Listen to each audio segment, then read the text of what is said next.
22 tahun, ini anggota termuda di DPR RI. Anda melihat optimis atau malah pesimis? Begini, Mas, saya kira soal kualitas anggota DPR itu adalah satu pekerjaan rumah sendiri ya. Kita bicara soal kualitas anggota parlemen itu satu problem tersendiri tentunya. Tetapi kan memang yang namanya parlemen itu tugasnya apa? Parlemen itu kan dari kata parle. Parle itu artinya ngomong gitu ya. Sebenarnya intinya dia ngomong. Apakah dia harus punya semua ilmu? Tidak juga. Nah, makanya saya kira kita jangan bayangkan anggota DPR yang terpilih itu tiba-tiba menjadi seperti profesor yang paham semua hal gitu, diberikan kepahaman semua hal, bukan itu. Tapi yang harus dipikirkan oleh kita bukan hanya sekedar kapasitas dia harus memenuhi kualitas tentu saja pada satu sisi, tapi pada saat yang sama adanya dukungan kualitas yang memadai dari administrasi, adanya dukungan memadai dari kantor. Nah, ini yang menjadi catatan besar, salah satu catatan besar menurut saya ke DPR, termasuk parlemen-parlemen kita, ketika staf-staf ahli itu diambil dari keluarga, diambil dari dari teman, diambil dari kolega. Yang seharusnya sebenarnya yang namanya staf ahli DPR itu bekerja untuk mensupport seorang anggota DPR-nya. Jadi anggota DPR-nya boleh saja tidak paham semua hal, tetapi kemudian dia punya staf ahli yang itu memberikan catatan, analisis, data, substansi yang memadai sehingga ketika anggota DPR itu masuk ke ruang sidang, ketika dia masuk ke ruang rapat, dia datang dengan komposisi pengetahuan yang memadai, dengan data yang kuat, sehingga dia membuat sebuah kebijakan itu berdasarkan dukungan data yang memadai. Nah, saya kira di sini lowongnya, selain karena memang kapasitasnya lemah, dia tidak punya kapasitas yang cukup memadai. Yang kedua, dia tidak ditopang oleh kantor representasi yang memadai. Jadi kantor yang mendukung dia secara memadai.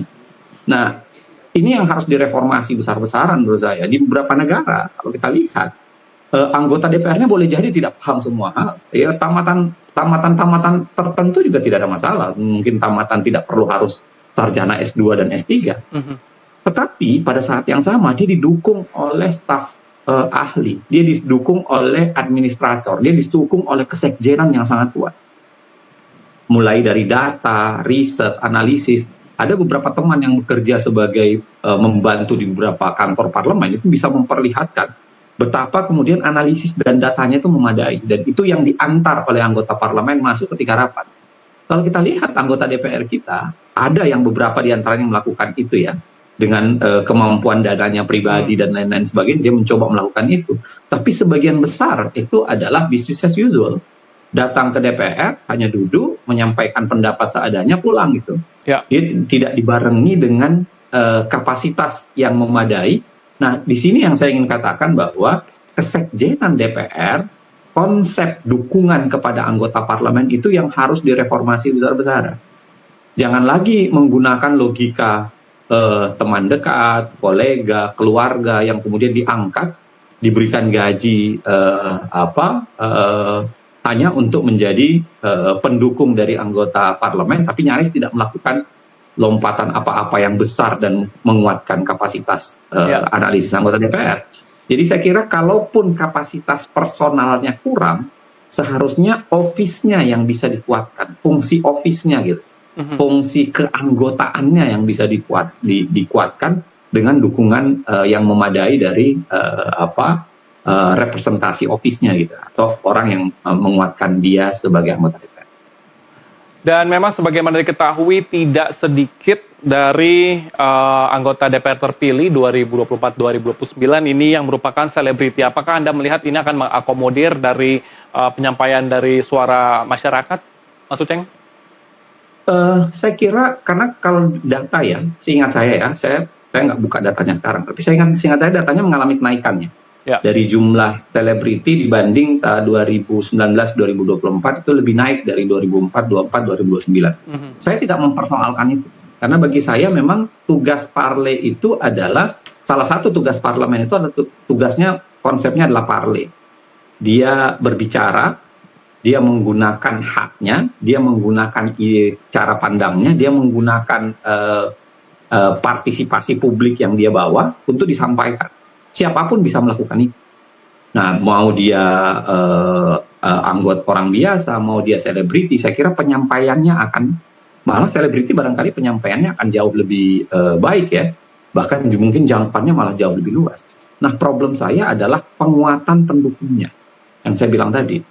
Jangan sampai kemudian dia datang hanya mengandalkan selebritasnya, lalu kemudian menyampaikan sesuatu yang itu kemudian tidak didukung dengan data memadai, analisis, konsep yang memadai oleh staf di bawahnya.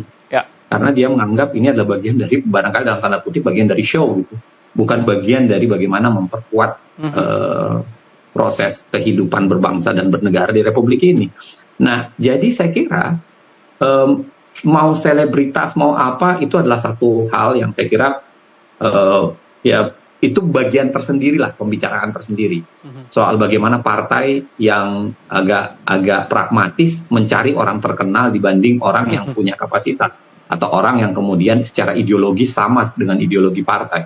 Itu pasti pertanyaan tersendiri di situ. Tapi saya kira apapun, ketika dia berlatar belakang selebritas, dia punya kemampuan strata pendidikan yang barangkali tidak tinggi, itu bukan menjadi masalah sepanjang saya kira kapasitas personalnya mencoba di-upgrade, lalu kemudian dia tetap membawa data-data yang memadai, yang dipasok oleh tenaga ahli atau staf ahli atau dari apapun yang disiapkan oleh kesekjenan secara memadai, plus pada saat yang sama dia mendengarkan publik, dia membawa aspirasi publik, dia berbicara kepada publik.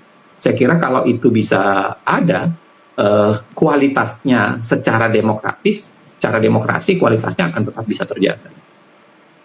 Kemudian ini Mas Uceng, ada beberapa undang-undang yang tidak disahkan begitu ya, ataupun juga tadi yang sudah disampaikan ada sebanyak 225 undang-undang yang disahkan, tapi ini 91 undang-undang tidak terlaksana dengan baik di 2019-2024 dalam prolegnas. Seperti salah satunya juga ada undang-undang krusial, ini belum disahkan, yaitu undang-undang perampasan aset yang bisa dikatakan ini cukup alot. Apakah Anda melihat dari periode selanjutnya ini akan kembali dibahas dan juga dapat disahkan? Saya kira salah satu poin penting dari perubahan undang-undang soal pembentukan peraturan perundang-undangan itu yaitu memungkinkan adanya konsep carry over. Jadi carry over, apa yang tidak diselesaikan di tahun ini itu kemudian bisa dilanjutkan di tahun berikutnya. Saya kira itu clear. Nah, problemnya adalah kemampuan untuk paham substansi sampai di mana. Ya, karena ada beberapa, saya nggak tahu ya, derajat keterpilihan kalau tidak salah cuma 50-an, 60-an% re-elected. Tapi ada beberapa komisi yang agak less, agak kurang tuh. Akan terjadi kocok ulang banyak dan lain sebagainya. Tetapi saya kira tetap saja mereka harus paham dengan detail bahwa apa sebenarnya substansi yang diperdebatkan sebelumnya. Dan apa yang kemudian ketika di carry over, dibawa ke parlemen tahun berikutnya, maka substansi-substansi penting apa yang sudah dipertahankan dulu harus dipertahankan, dan substansi penting apa yang harus dibahas ulang dan diperbaiki harus diperbaiki dan dibahas ulang. Nah, itu yang menjadi problem, saya kira, karena tidak ada mekanisme yang memadai untuk transfer knowledge itu. Tidak ada mekanisme yang memadai untuk itu.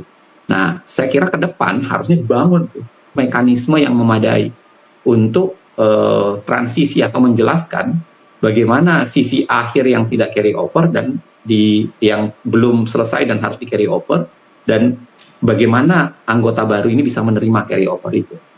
Sama atau yang kedua, saya kira sekaligus kita membawa logika lame duck parlemen. Lame duck parlemen itu adalah mungkin ke depannya untuk parlemen berikutnya kita harus lame duck-kan parlemennya. Jadi sesaat sebelum dia beralih, sesaat sebelum sudah memasuki tahapan pemilu, atau beberapa saat sebelum dia mulai diganti, anggota parlemen sudah tidak perlu lagi melakukan pembahasan undang-undang dan dipersiapkan untuk dibahas di parlemen berikutnya, supaya kemudian tidak tercipta mekanisme keterputusan itu tadi yang memaksa sebuah undang-undang harus di carry over. Itu ada beberapa mekanisme yang bisa dipikirkan dan bisa diwacanakan ke depan. Baik, terima kasih Zainal Arifin Muchtar, pakar hukum tata negara untuk waktunya dalam Special Report Mengawal Janji Wakil Rakyat. Selamat sehat-sehat selalu.